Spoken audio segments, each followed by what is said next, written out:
Duszę moja,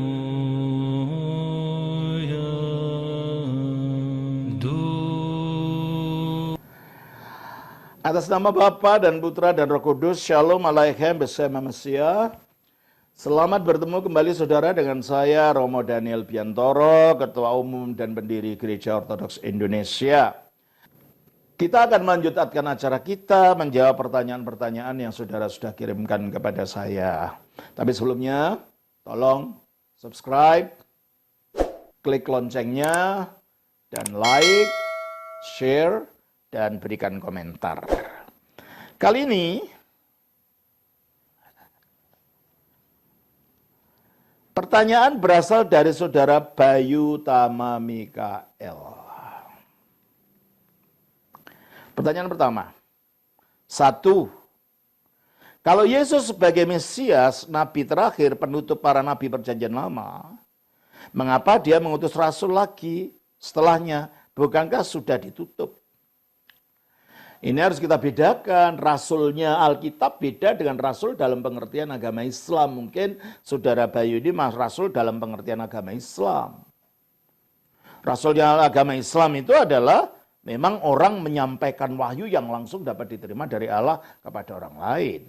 Nah, dalam hal ini, Yesus Kristus itu penutup Nabi karena adalah firman yang jadi manusia.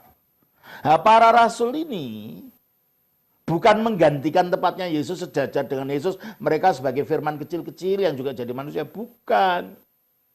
Ini adalah hamba-hamba Kristus yang diutus. Nah, kata diutus itulah dalam bahasa Arabnya rasul, yang dalam bahasa Yunaninya apostolos.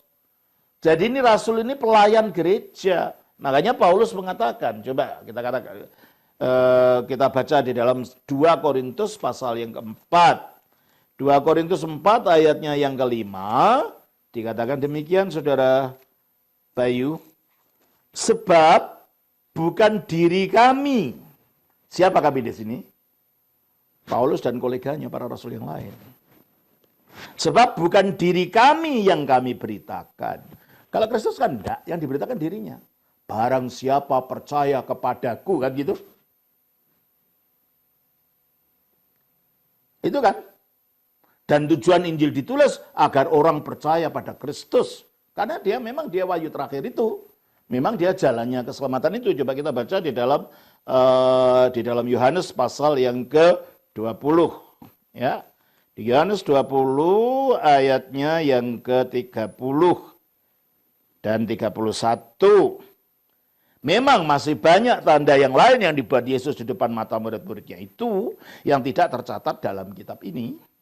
Tetapi semua yang tercatat di sini telah dicatat supaya kamu percaya bahwa Yesuslah Mesias. Ini tujuannya. Jadi Kristus tidak memberitakan agama, namanya agama Kristen. Sebab kata Kristen pun itu artinya pengikut Kristus. Tidak mungkinlah Kristus beragama Kristen. Kalau Kristen artinya pengikut Kristus. Masa yang diikuti itu mengikuti agama yang dasarnya dirinya sendiri? Ya enggak.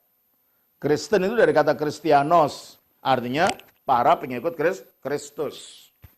Jadi kalau begitu, kalau Kristus yang diikuti, tentulah agamanya dia bukan Kristen. Dia yang menjadi landasan daripada apa yang kemudian disebut sebagai agama Kristen itu.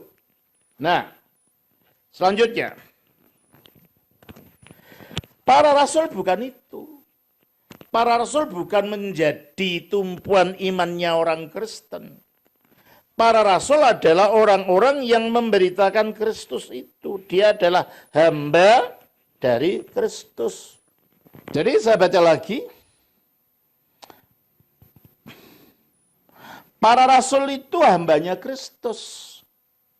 Dia bukan rasul dalam pengertian dia pembawa wahyu, bukan. Dialah yang menyatakan Allah itu, bukan. Dia memberitakan tentang Kristus yang merupakan intinya iman Kristen itu. Maka dikatakan di dalam 2 Korintus 4 ayat 5 ini, sebab bukan diri kami yang kami beritakan, tetapi Yesus Kristus sebagai Tuhan dan diri kami sebagai hamba-Mu karena kehendak Yesus. Jadi rasul itu jabatan di dalam gereja, bukan penyataan wahyu ilahi itu seperti halnya Yesus itu. Dia memberitakan tentang Kristus, meskipun mereka memberitakan tentang Kristus, meskipun mereka memberitakan itu dengan mendapat ilham ilahi. Tapi mereka yang menjadi inti beritanya, ya Kristus itu bukan diri mereka. Kalau Yesus tidak memberitakan siapa-siapa, yang diberitakan ya dirinya. Sebab dia adalah sumber dari keselamatan itu sendiri, dan dia adalah pernyataan diri Allah itu sendiri. Begitu ya saudara ya, saya harap ini difahami. Pertanyaan yang kedua, itu masih dari saudara yang sama, yang penanya yang sama. Saudara Bayu Tama Mikael, apa pandangan gereja ortodoks ataupun Romawi pribadi terhadap teologi kemakmuran yang akhir ini sedang populer di kalangan gereja tertentu, bahkan sampai menciptakan doa Yabes dan tidak memakai doa Bapa Kami? Benny Hinn sebagai promotor daripada ajaran teologi kemakmuran yang terkenal di seluruh dunia, itu salah tahun lalu menyatakan, meminta maaf bahwa dia telah mengajarkan yang palsu. Tujuan Injil diberikan ke dunia ini, pertama-tama bukan untuk menjadikan kita kaya secara fisik. Sebab kalau begitu, kalau tandanya iman itu harus jadi kaya, para rasul tidak ada yang beriman satupun. Sebab mereka semua menderita, menjadi martir, dimasukkan ke dalam penjara, dipukuli ini dan itu. Mereka tidak punya hotel, mereka tidak punya pabrik, mereka tidak punya kendaraan mahal-mahal, tidak ada itu. Tujuan daripada Injil ditakan adalah untuk kita dilepaskan dari kungkungan yang duniawi ini, untuk kita dilepaskan dari kuasa dosa, iblis, dan maut. Dan ketika Injil itu digunakan untuk tujuan-tujuan bisnis seperti itu penyelewengan daripada ajaran Injil itu sendiri. Kita menjadi melekat kepada benda, padahal Alkitab mengatakan kamu tidak bisa mengabdi dua tuan. Coba kita baca di dalam Matius pasal 6 ayat 24. Tak seorang pun dapat mengabdi kepada dua tuan. Karena jika demikian, ia akan membenci yang seorang dan mengasihi yang lain. Atau ia akan setia kepada yang seorang dan tidak mengindahkan yang lain. Kamu tidak dapat mengabdi kepada Allah dan kepada Mammon. Mammon itu harta benda atau uang. Bagaimana kita bisa mengabdi Allah lalu tujuannya adalah untuk menjadi kaya? Salahkah kaya? Enggak, kaya itu enggak salah. Tetapi kalau tujuan Injil itu adalah menjadi kaya, menjadikan kita kaya, itu bahaya. Akhirnya Injil jatuh kepada mamonisme tadi, materialisme tadi, mencari kekayaan, bukan mencari keselamatan jiwa. Kalau mau kaya ya kerja, bukan karena Injil itu, bukan. Usaha yang benar, kerja keras, gitu kan. Makanya dikatakan, jadi teologi kemakmuran itu bertentangan dengan tujuan pembersihan diri kita dari kelekatan pada benda. Pembersihan hati kita dari kelekatan pada yang materi. Punya materi boleh, tapi jangan menjadi melekat, jangan jadi prioritas dalam kehidupan. Kita baca dalam 1 Timotius pasal yang ke-6. Dalam 1 Timotius pasal yang ke-6 ayat yang ke-7, kita boleh baca yang ke-7, dikatakan demikian oleh kitab suci. Sebab kita tidak membawa sesuatu apa ke dalam dunia, dan kita pun tidak dapat membawa apa-apa keluar. Asal ada makanan dan pakaian, cukuplah. Pada akhirnya ya saudara, biarpun kita kaya seperti apa, tidak mungkin kita akan makan piring kita selapangan lapangan Gelora sana, Gelora Bung Karno sana. Makanannya ya sama, paling satu piring. Sama dengan yang dimakan orang miskin. Berarti keinginan untuk menjadi lebih-lebih itu sebenarnya hawa nafsu ketamakan yang menguasai kita. Maka dikatakan di sini, asal ada makanan dan pakaian cukuplah. Malah salah seorang dari Bapak Gereja, Yohanes Chrysostomus pernah mengatakan, hai kamu orang kaya, kelebihan daripada kekayaanmu itu adalah miliknya orang miskin.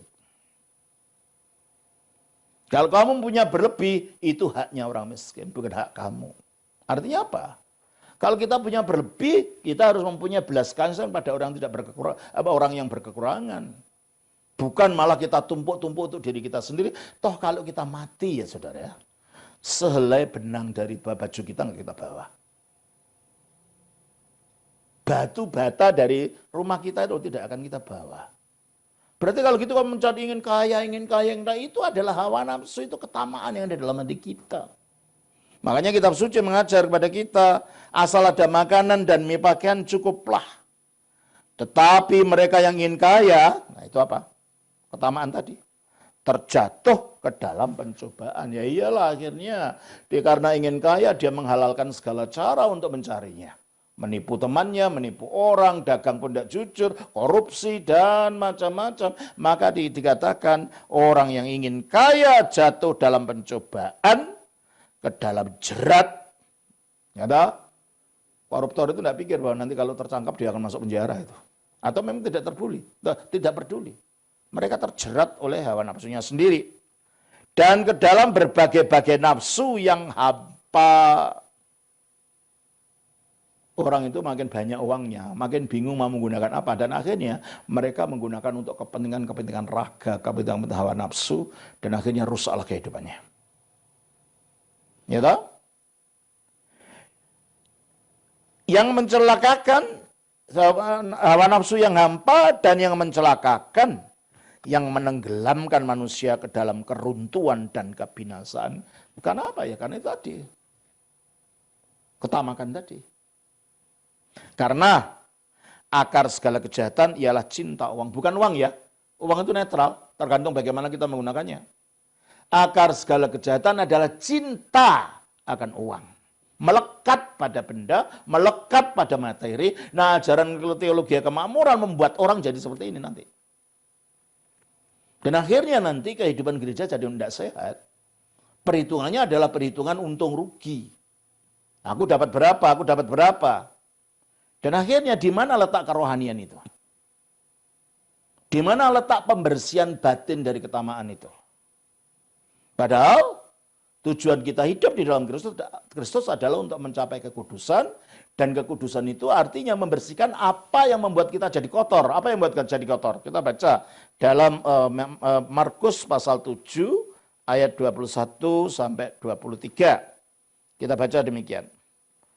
Markus pasal 7 ayat 21 sampai 23 ya. Sebab dari hati orang timbul segala pikiran jahat, percabulan, pencurian, pembunuhan, perzinahan, keserakahan. Itulah tamak. Itulah ingin yang lebih, entah caranya apapun. Menipu pun boleh, mencuri pun boleh, membohongi pun boleh. Itulah akibat dari keserakahan. Dan ini yang akan menuntun orang ketika tiap hari diajarkan tentang harus kaya. Kaya boleh tapi gunakan cara-cara yang biasa. Jangan menggunakan iman untuk itu. Jangan jadikan menjadi kaya itu menjadi intinya dari Injil-Injil, tidak pernah mengajarkan itu.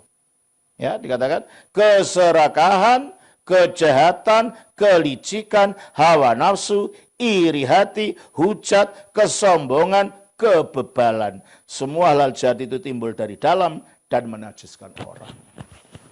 Kalau keserakahan itu sesuatu yang menajiskan, maka teologi kemakmuran yang menuntun pada pikiran serakah ini sesuatu yang bertentangan dengan Injil itu sendiri. Nah, kembalilah kepada 1 Timotius tadi. Karena akar segala kejahatan ialah bukan ya cinta uang. Sebab oleh memburu uang beberapa orang telah menyimpang dari iman, ya toh? Dagang akhirnya menipu temannya. Kualitas yang didagangkan seharusnya ini dibuat yang lebih rendah, menghindari pajak, ya, menyembunyikan barang dagangan dari luar masuk untuk menghindar pajak. Ini salah satu bentuk daripada keserakahan itu. Akhirnya kita terjerembab kepada macam-macam dosa yang akhirnya biarpun kita jadi Kristennya Kristen luarnya saja, namanya saja. Tapi kita menggunakan kepentingan kita sendiri, ya. Telah menyimpang dari iman dan menyiksa dirinya dengan berbagai duka. Oleh karena itu diperingatkan ayat 17. Peringatkanlah kepada orang-orang kaya di dunia ini agar apa? Agar mereka jangan tinggi hati. Nah, ini kebanyakan pencobaan kalau orang sudah merasa kaya, merendahkan orang lain. Jadi tinggi. Kami itu punya apa sih? Kami itu siapa sih? Gitu kan. Supaya jangan kamu tinggi hati dan jangan berharap pada sesuatu yang tak tentu. Seperti kekayaan. Ya toh? Nah kalau ada kita punya uang di bank, kita main saham gitu, anjlok pasaran, ya, uang-uangnya habis. Kita punya pabrik, pabriknya terbakar, ya habis. Jadi ini uang itu harapan yang tidak menentu. Dan belum tentu orang yang punya banyak uang itu bahagia. Bahagia itu bukan karena apa yang kita punya, bahagia itulah status batin yang pasrah kepada kehendak Allah. Disitulah kebahagiaan yang sebenarnya.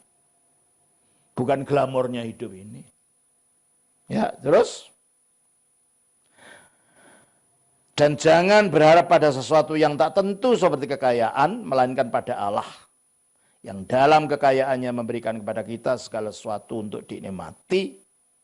Peringatkanlah agar mereka itu berbuat baik, menjadi kaya dalam kebajikan. Jadi bukan kaya hanya karena uangnya atau bendanya, kebajikan. Gunakan bendanya itu berbuat kebajikan. Nolong orang miskin, membantu orang tidak punya. Bahayanya orang itu makin banyak yang dipunya, makin kikir. Karena sulit untuk memberi, pikirnya, wah saya dapatnya sulit-sulit kok diberikan pada orang. Makanya ini diingatkan ya. Diingatkan, menjadi kaya dalam kebajikan, suka memberi dan membagi. Dan dengan demikian mengumpulkan suatu harta sebagai dasar yang baik bagi dirinya di waktu yang akan datang. Jangan katakan perbuatan kita di dunia ini tidak akan punya efek pada saat kita dimuliakan nanti. Karena perbuatan kita akan mengikuti kita pada kita mati. Entah perbuatan kita yang bagaimana. Memang keselamatan bukan karena perbuatan, karena kasih karunia. Tapi di atas kasih karunia kita membangun nantinya. Maka dikatakan mengumpulkan suatu harta sebagai dasar yang baik bagi dirinya di waktu yang akan datang untuk mencapai hidup yang sebenarnya, hidup kekal itu. Makanya dikatakan dalam Wahyu pasal 14 ayat 13 dikatakan begini saudara. Wahyu pasal 14 ayatnya yang ke-13 dikatakan oleh kitab suci begini. 13 ayat yang ke-14. 14 ayat 13, maaf keliru. 14 13. Dan aku mendengar suara dari surga berkata, tuliskan, berbahagialah orang-orang yang mati dalam Tuhan sejak sekarang ini.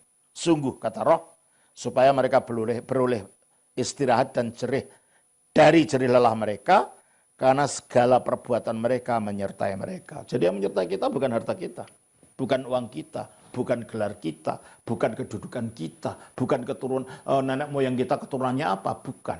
Yang menyertai kita perbuatan kita, kebajikan kita, bermurah pada orang atau tidak, suka berbagi atau tidak, suka memberi atau tidak. Ini yang akan dihitung nanti. Teologi kemakmuran justru mengajarkan yang sebaliknya. Ya, ini bahayanya di situ. Oleh karena itu, kalau ditanyakan apa pendapat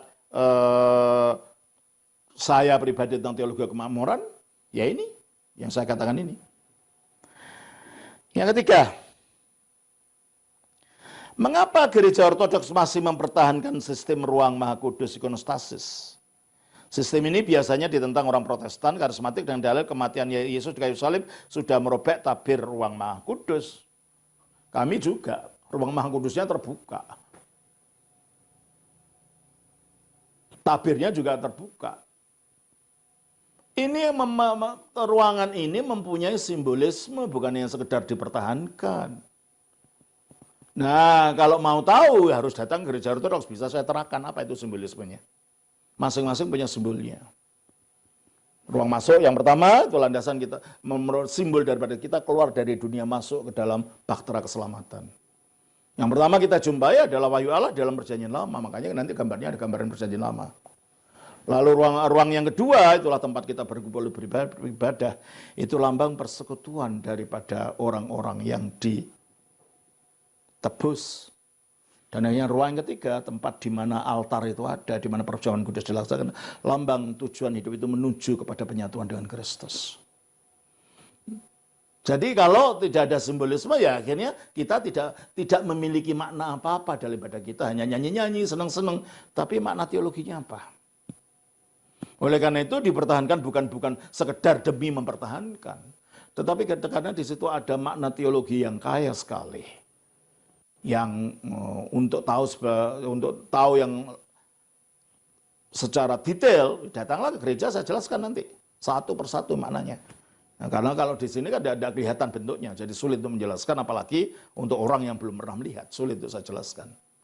Ya, saya kira demikian, saudara, apa yang dapat saya jelaskan pada saudara Bayu Tama Mikael. Semoga ini bermanfaat. Tuhan memberkati atas nama Bapa, Putra, Roh Kudus. Amin. Oh.